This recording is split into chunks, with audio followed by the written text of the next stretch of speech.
मैं सुभाष मिश्रा और आप देख रहे हैं तीसरी आंख न्यूज़ 24। हम आए हुए थे सपा कार्यालय पर। अपन भी लेना दोनों। भीड़ काफ़ी दिख रही है। 2022 का चुनाव करीब में है, घोषणा हो चुकी है, डेट आ चुके हैं। लोगों का हुजूम भी उमड़ रहा है। तमाम लोग टिकट के लिए आ रहे हैं। कुछ लोगों की टिकट फाइनल भी हो गई है। इसी दौरान हम निकल रहे थे, हमको बाबा जी दिखाई पड़े। इनका वेश हमने देखा तो हमको ये लगा कि आप किसी मंदिर के पुजारी होंगे। और इनको कई बार हमने कई चैनलों पे भी देखा है, बहुत बेबाक अपनी बातों को रखते हैं महाराज जी। तो हमने सोचा कि क्यों ना बाबा जी से थोड़ी बात की जाए, महाराज जी से थोड़ी बात की जाए और समझा जाए कि 2022 का चुनाव जो सपा दमखम दिखा रही है, भाजपा भी दिखा रही है, सब पार्टियां ताल ठोक रही हैं, मैदान में हैं। कहा जाता है कि महाराज योगी आदित्यनाथ महंतों के साथ हैं, लेकिन एक महंत यहाँ भी दिखाई पड़े तो हमने सोचा क्यों नहीं इनसे चर्चा की जाए कि आखिर बात क्या है। महंत ही महंत के साथ नहीं है, योगी और योगी के साथ ना हो तो कुछ तो बात होगी जरूर। तो आइए इसी क्रम में हम थोड़ा महंत जी से चर्चा करेंगे। नमस्कार महाराज जी, क्या शुभ नाम है? महंत रामदास बाल योगी। कहाँ से हैं आप? अयोध्या। अयोध्या से। जैसा कि अभी तक तो चर्चा चल रही थी कि योगी जी अयोध्या की सीट से चुनाव लड़ेंगे, आखिर आप लोग अयोध्या वासी हैं, अयोध्या छोड़ के गोरखपुर क्यों चले गए? देखिए, योगी आदित्यनाथ जी महाराज जो है केवल 42 बार अयोध्या में दौरा किए हैं। आज तक जमीनी हकीकत कुछ और रहा। उन्होंने अपने स्तर से सर्वे कराया, जांच कराया। जांच में उनको ऐसा लग रहा था कि करारी हार का सामना करना पड़ेगा, क्योंकि अयोध्या एक केवल संतों के वोट बैंक में अगर योगी आदित्यनाथ जी वहां से चुनाव लड़ते हैं तो वहां पे ग्रामीण भी क्षेत्र है, फैजाबाद मुस्लिम भी क्षेत्र है, व्यापारियों का क्षेत्र है। जो व्यापारियों को बिना जो है नोटिस के और जिस तरीके से 700 व्यापारियों को जो है बुलडोजर लगा के तोड़ रहे थे, वहाँ पब्लिक आक्रोशित है।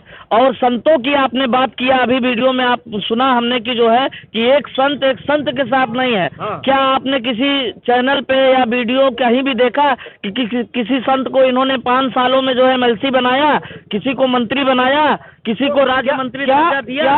क्या संतों का सम्मान कर रहे हैं? आपकी बात को हम बीच में रोकना चाहते हैं, अन्यथा ना लीजिए। क्या संत अब राजनीति की तरफ, सारे के सारे संत राजनीति की तरफ झुकाव हो गया संतों का?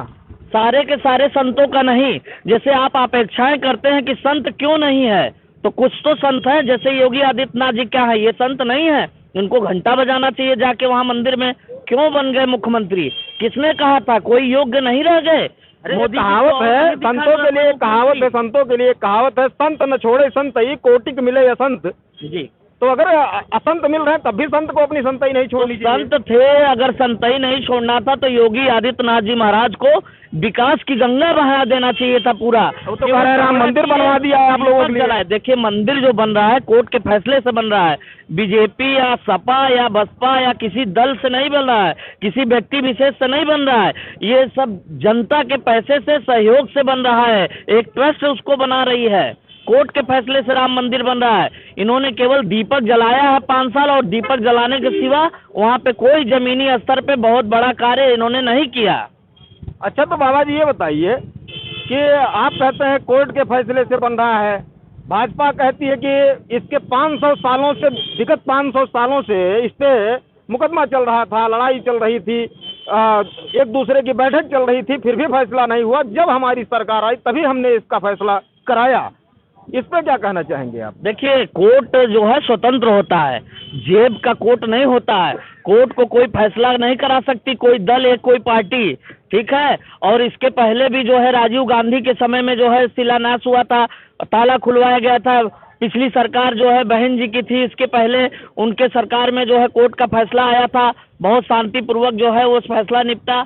ये तो केवल आज तक राम के नाम पे राजनीति किए हैं, राम के नाम पे जो है कि इन्होंने अपने प्रचंड बहुमत को अपने आप को स्थापित किया है, राम के नाम पे सदैव जो है इन्होंने राजनीति किया, अब व्यापार किया, अब जो है राम मंदिर बन रहा है तो अब इसका भी श्रेय लेना चाहते हैं। लेकिन देख लीजिएगा प्रचंड बहुमत से समाजवादी पार्टी कार्यालय पे मैं बता रहा हूँ कि समाजवादी पार्टी की सरकार बन रही है, क्योंकि जनाधार जैसे जिस तरीके से वर्तमान जो है विधायक मंत्री बीजेपी से जो है सपा की तरफ चल रही है, बसपा से, कांग्रेस से, सभी दल से जो है टूट टूट के जो है यहाँ पे इस्तीफा दे के आ रहे हैं समाजवादी पार्टी की तरफ, तो ऐसा प्रतीक होता है कि जो है 2022 में समाजवादी पार्टी की सरकार बन रही है। अच्छा एक बाबा, एक बात आप तुरंत कहे हैं, उसी बात को हम दोहराना चाहते हैं।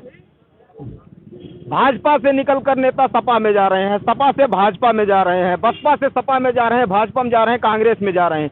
ये बताइए क्या यह नेता एक पार्टी को बदल के जब दूसरी पार्टी में चले जाते हैं तो इनका क्या गंगा स्नान हो जाता है और ये पवित्र हो जाते हैं? ये केवल भाजपा में होता है, जो दागी विधायक होते हैं उसमें चले जाते हैं, वो गंगा जल से नहा लेते हैं और दूसरे दल में नहीं। और जो आप बता रहे हैं कि दूसरी पार्टियों से नहीं, लेकिन बहुतेरे मतलब सबसे ज्यादा अगर कोई जा रहा है, आप भी जानते होंगे कि कोई अगर किसी पार्टी में जा रहा है तो समाजवादी पार्टी में जा रहा है, समाजवादी पार्टी की तरफ जा रहे हैं। अभी जल्दी स्वामी प्रसाद मौर्य जी ने भाजपा को छोड़ी, भाजपा को छोड़कर और सपा को ज्वाइन किया। 5 साल तक जब मलाईदार पद पर बैठे रहे और अब मलाइयाँ खाए, अच्छे अच्छे लोगों से मिले, तब तक कोई दिक्कत नहीं थी, न तो किसी समाज का अपमान हो रहा था। और जब चुनाव करीब में आ गया, आचार संहिता लग गई, तब जाके इन्होंने पार्टी को अलविदा कहा। इस पर क्या कहना चाहेंगे? देखिए उनका जो है अगर सुना नहीं गया होगा, और वही नहीं, आप केवल उनका ना बात करें, उनके साथ कितने विधायक हैं, तमाम विधायक भी शामिल हुए, तो सभी का सुना नहीं जाता था, किसी का सुना नहीं जाता था, तो इसलिए वो भगे हैं। अगर वो अपने जो उनका जो वोट बैंक है, जो उनके अपने लोग हैं, जिस समाज से वो आते हैं, उस समाज के जो है वो नेता हैं, वो लीडर हैं, वो कद्दावर नेता रहे, बसपा में जो है प्रदेश अध्यक्ष से तमाम मिनिस्टर के पद में जो है 4 बार मंत्री रहे, तो ऐसे सर्वोच्च पद पे बैठे हैं वो, तो उनका नहीं सुना गया होगा, तब तो वो इस तरीके से किए हैं। लेकिन लोग तो लेकिन लोग तो यहाँ तक कह रहे हैं कि मौर्य जी ने प्रसाद के लिए स्वामी बदल लिया।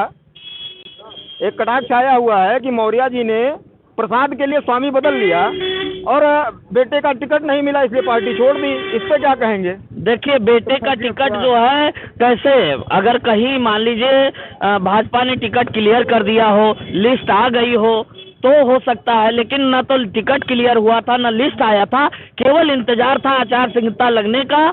और पूर्व से जो है ये लोग थे, लिंक में थे। आदरणीय माननीय राष्ट्रीय अध्यक्ष जी ने भी कहा था कि तमाम 22, 25 विधायक जो असंतुष्ट हैं, जो समाजवादी पार्टी में समय का इंतजार कर रहे हैं, वो जल्द से जल्द सम्मिलित होने वाले हैं, क्योंकि ये अगर नहीं पहले शामिल होते तो ये इसी तरीके से ईडी और सीबीआई बुलडोजर जो इनके पास यंत्र है वो लगा के और इन लोगों को परेशान करने का कार्य करेंगे। अभी यहीं पे देखिए तमाम उन लोग खिचड़ी खा रहे हैं, भोज मना रहे, नहीं यहाँ पार्टी कार्यालय पे जो है जिस तरीके से, अरे किसी को बुलाया थोड़ी ना गया था, लेकिन ये जनसभा और बड़ा होता, व्यापक पैमाने पे होता। मतलब जन सैलाब को देखकर भाजपा डर बौखला गई है और करारी हार का सामने से जो है ये अपना यंत्र लगा रहे हैं और चाह रहे हैं किसी प्रकार से हराया जाए। चलिए धन्यवाद। बाबा जी ने बड़ी बेबाकी से अपने शब्दों को रखा और रखना भी चाहिए। नेता, सामाजिक नेता अगर हो, अगर संत भी हो, तब भी अपनी बात को कहने के लिए वो स्वतंत्र है। और आपने जिस तरीके से अपनी बातों को रखा, हम इनकी काफ़ी सराहना करते हैं। और ऐसे ही मुखर नेताओं की ज़रूरत भी है आज के समाज में, कि किसी बात को कहने के लिए उसको डरना ना पड़े और सोचना ना पड़े कि सामने है कौन। तो इन्हीं शब्दों के साथ हम अपने शब्दों को विराम देते हैं। आप देखते रहिए सुभाष मिश्रा के साथ तीसरी आंख न्यूज़ 24। धन्यवाद।